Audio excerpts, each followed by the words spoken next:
cadre des vidéos avec les amis Esther Musique, Joseph Isola et Chronostalgie sur la musique expérimentale, je vais donc vous montrer le deuxième volet consacré à un album fétiche de musique expérimentale ou qui s'en rapproche. Alors il y a celui-là, mais j'en ai déjà parlé dans la première vidéo, donc je ne vais pas y revenir. Je dirais que c'est mon album fétiche parce que c'est le premier ou un des premiers du genre que j'ai acheté et que j'y tiens beaucoup. Mais je vais choisir un autre album qui n'est pas vraiment de la musique expérimentale, mais que j'ai connu grâce à un festival de musique expérimentale. Alors c'est cet album de David Thomas et les Two Pale Boys. C'est un album de 1996 qui s'appelle Ear One, paru chez Cooking Vinyl. Alors avant de le voir, je ne savais pas qui était David Thomas. C'est bien après que j'ai appris que c'était le chanteur du groupe Père Ubu, que j'ai pas écouté non plus, un groupe d'Atlanta il me semble. Donc ici il joue avec entre autres Andy Diagram qui jouait de la trompette électrifiée, enfin avec des effets électroniques qui rendaient quelque chose de très particulier et très beau. Alors j'ai connu cet artiste et cet album en allant, donc ça devait être en 1995 ou 96, à un festival de musique expérimentale avec mon frère, et on devait aller voir un concert à 11h du soir de c'était Ikue Mori et Tenko, et le festival se déroulait dans 2 salles différentes, et donc on est arrivé un peu en avance, mais on est arrivé dans la mauvaise salle, et en fait on nous a dit que le concert allait avoir du retard parce que tout avait pris du retard, donc ils nous proposaient d'aller regarder la fin d'un concert qui était juste à côté. Donc on y a été, et c'est là qu'on a découvert donc David Thomas, puisque c'était lui qui jouait. Donc on a été un peu surpris en arrivant, puisqu'on a vu un gros bonhomme en salopette, style fermier américain, comme on peut en voir dans les films par exemple, et qui avait un tout petit bandoneon dans les mains. Enfin, qui avait un bandoneon, il paraissait tout petit parce qu'il était vraiment assez imposant, David Thomas. Et donc il chantait avec sa voix un peu rauque des petites choses comme ça, donc pas vraiment expérimentales, plutôt dans un genre de rock folk très indé. Et donc il était accompagné de Andy Diagram.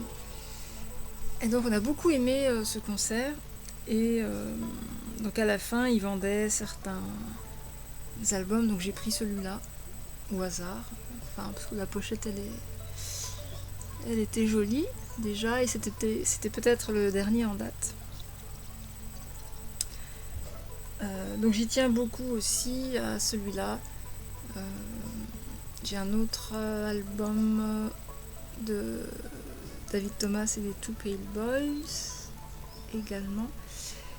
Et juste pour terminer là-dessus, peu de temps après, chez mon disquaire de l'époque, j'ai trouvé un album du groupe de Andy Diagram que j'avais beaucoup aimé en fait en concert. Donc c'est Space Heads, et là c'est un album live aux États-Unis, Around the Outside, qui date aussi de 1996, avec un batteur, donc c'est R.E. Harrison, et donc Andy Diagram à la trompette à travers de l'électronique, Trumpet through Electronics. Donc là c'est 7 titres très aériens, parce que du coup la trompette électrifiée ça fait un aspect, ça donne une ambiance très aérienne. Donc le CD et des petites notes de pochette. Donc celui-là j'y tiens aussi beaucoup. Bon, c'est pas de la musique expérimentale, on est plutôt dans un genre de musique rock électro légèrement expérimentale, mais c'est pas représentatif du genre. Donc voilà finalement pour 3 disques auxquels je tiens et qui, je pense, ne sont plus trop trouvables, sauf peut-être sur Discogs, mais je vais rarement sur Discogs.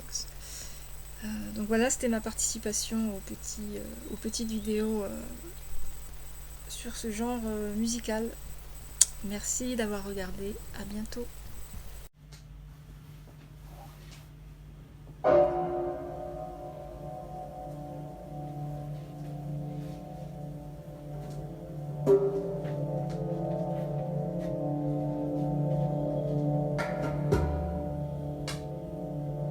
Jadis, si je me souviens bien, la vie était un festin où s'ouvraient tous les cœurs, où tous les vins coulaient.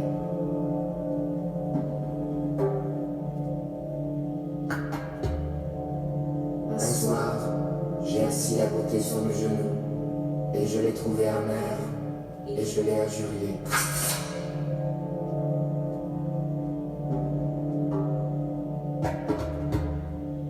Je me suis armé contre la justice. Je me suis enfui. Ô sorcière, ô misère, ô haine, c'est à vous que mon trésor a été confié.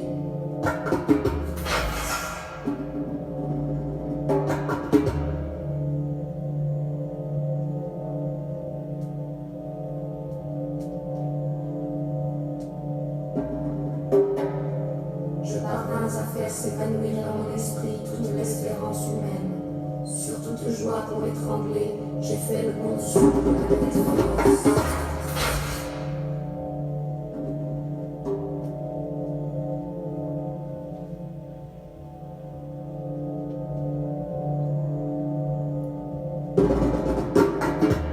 J'ai appelé les bourreaux pour, en périssant, mordre la crosse de leur fusil. J'ai appelé les fléaux pour m'étouffer avec le sable, le sang. Le malheur a été mon Dieu. Je me suis allongé dans la boue. Je me suis séché à l'air du crime. Et j'ai joué le contour à la folie.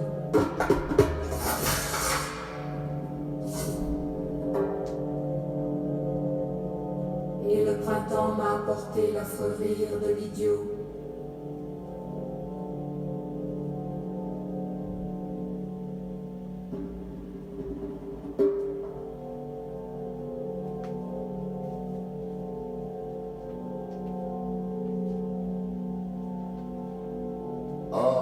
Or, tout dernièrement, étant trouvé sur les revers de White. J'ai songé à rechercher la clé, du festin ancien où je reprendrai peut-être affectif. La charité, cette clé, cette inspiration prouve que j'ai rêvé. Tu resteras hyène, etc. serait cri le démon qui me couronna de si aimables pavots. Gagne la mort avec tous tes appétits et ton égoïsme et tous les péchés capitaux.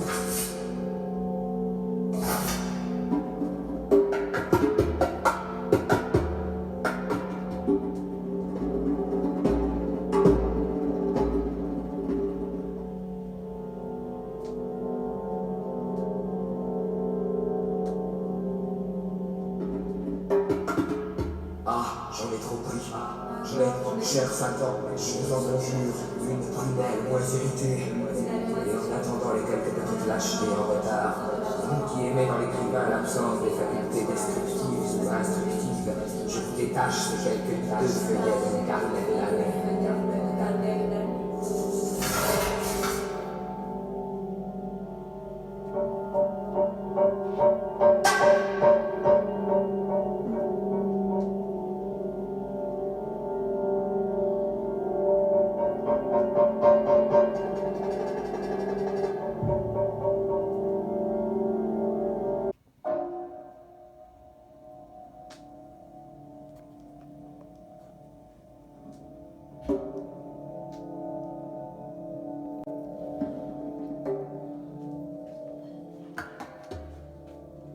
Un soir, j'ai assis à côté sur le genou, et je l'ai trouvé amer, et je l'ai injurié.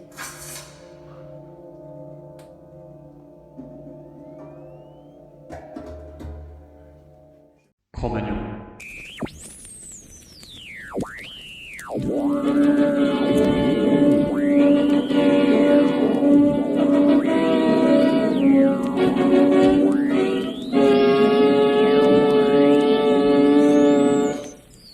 Cro-Magnon est un groupe expérimental américain qui est né à la fin des années 60.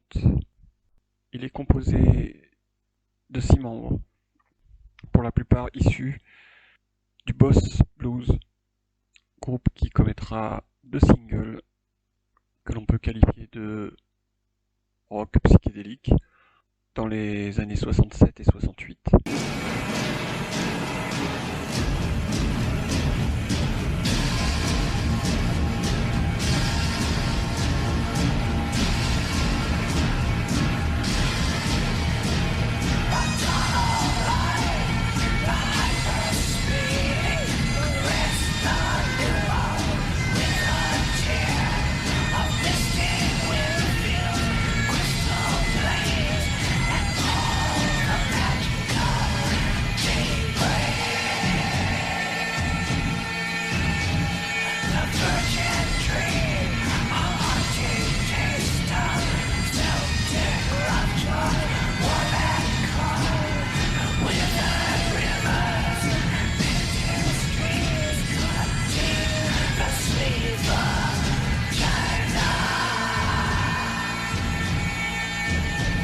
Un disque bestial, fondamental, qui porte son nom comme un étendard. L'album Cro-Magnon, aussi appelé Cave Rock ou Orgasme, est fondateur à plus d'un titre. Il est aujourd'hui encore considéré comme une référence dans le genre.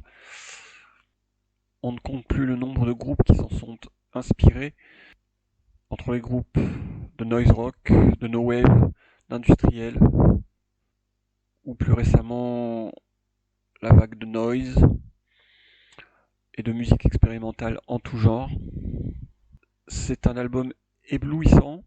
Il est important de replacer dans son contexte, tout simplement parce que il faut vous imaginer que Cro-Magnon, donc le groupe, sort cet album en 69, la fin des Beatles, l'apogée des Stones.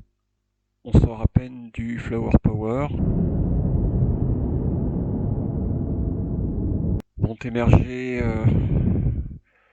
Bowie, Elton John, la pop, Queen, les musiques freak sont encore largement en marge, même si en France notamment elles vont émerger assez rapidement. Quelque chose d'aussi inconcevable que Cro-Magnon à l'époque restait tout de même assez rare, même si des expérimentations ont eu lieu, mais sont des expérimentations souvent beaucoup plus savantes. Cro-Magnon, c'est le punk rock de la musique XP. Voilà pourquoi j'aime beaucoup ce disque, mais voilà aussi pourquoi il est fondateur, important. J'ai eu la chance de découvrir ce disque grâce à la réédition de l'excellent label Rotorelief. Et j'avoue que même en 2015, lorsque celui-ci a été réédité, je ne le connaissais pas, ça a été un choc.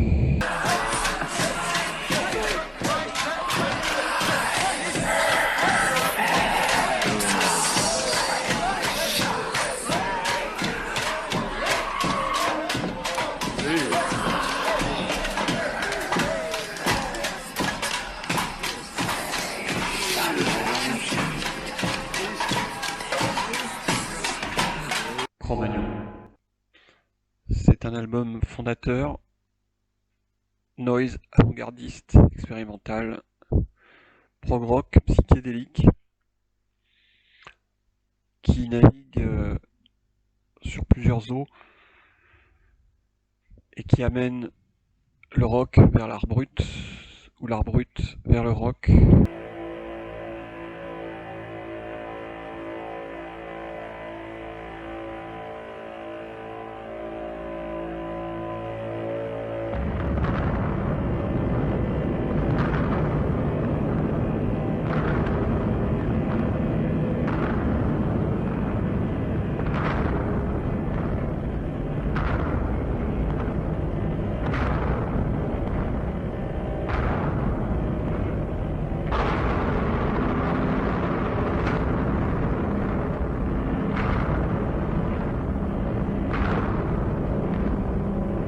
Cro-Magnon, c'est une sorte de représentation sonore du monde qui nous entoure.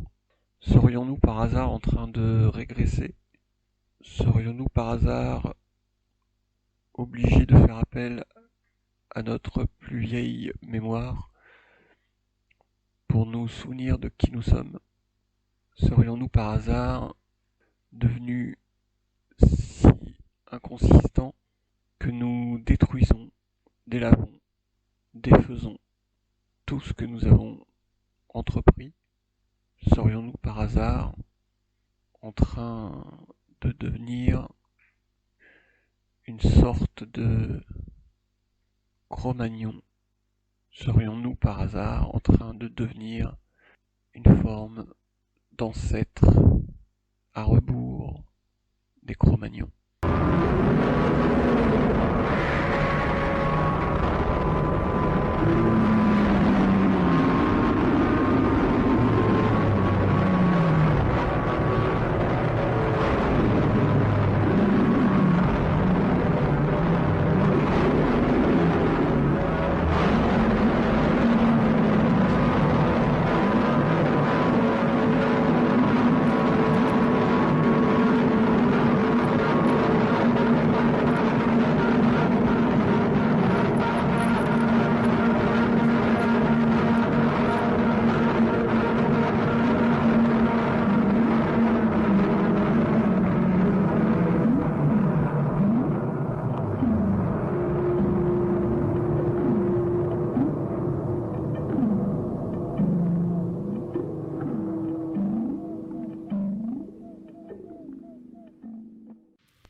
Mon premier article sur un artiste.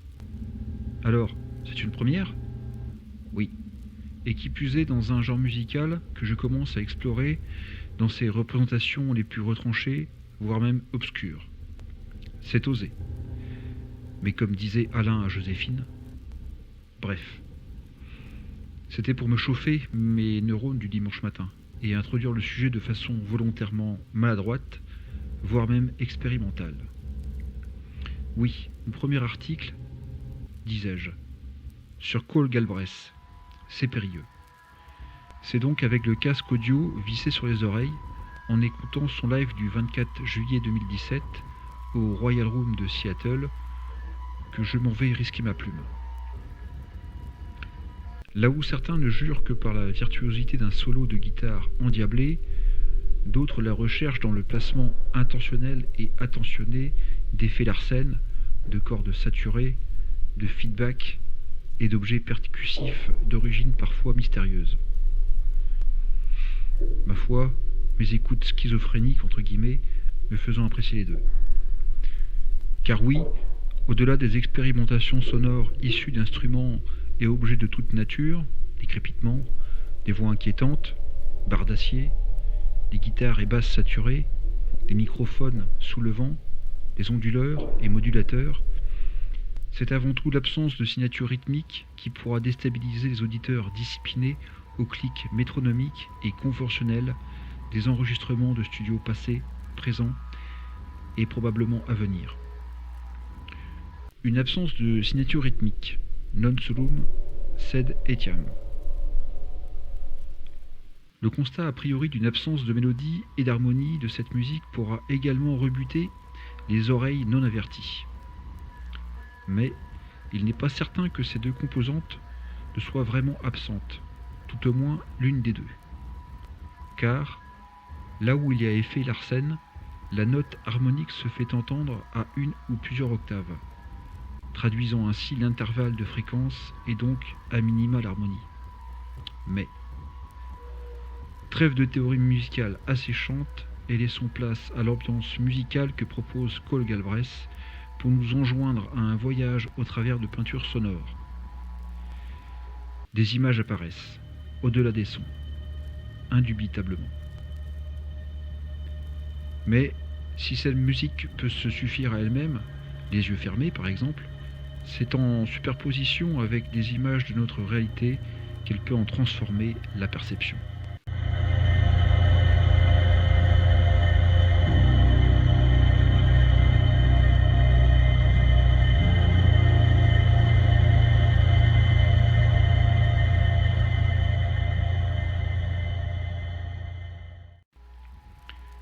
Certains voyages débutent dans une bourrasque sonore, s'amenuisant progressivement pour laisser place à une voire deux notes bourdonnantes dans un feedback stratosphérique. Ceci par retrait successif de couches sonores.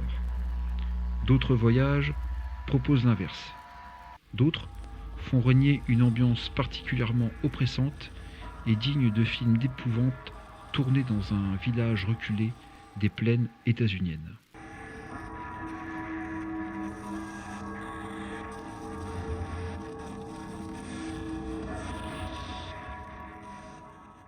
Paul Galbraith est originaire de l'État de Washington. Il s'est installé à Seattle après avoir voyagé en Allemagne, au Mexique et en Autriche. C'est au gré de ces voyages qu'il s'est immergé dans la musique expérimentale, et ce, depuis ses influences allant du free jazz au métal, en passant par la harsh noise. Ces albums offrent jusqu'alors un univers homogène, mais en progression, et reconnaissable parmi ses pairs. Ils sont proposés sur cassette audio selon des pressages très limités, leur conférant ainsi le statut de relique sacrée. Une fois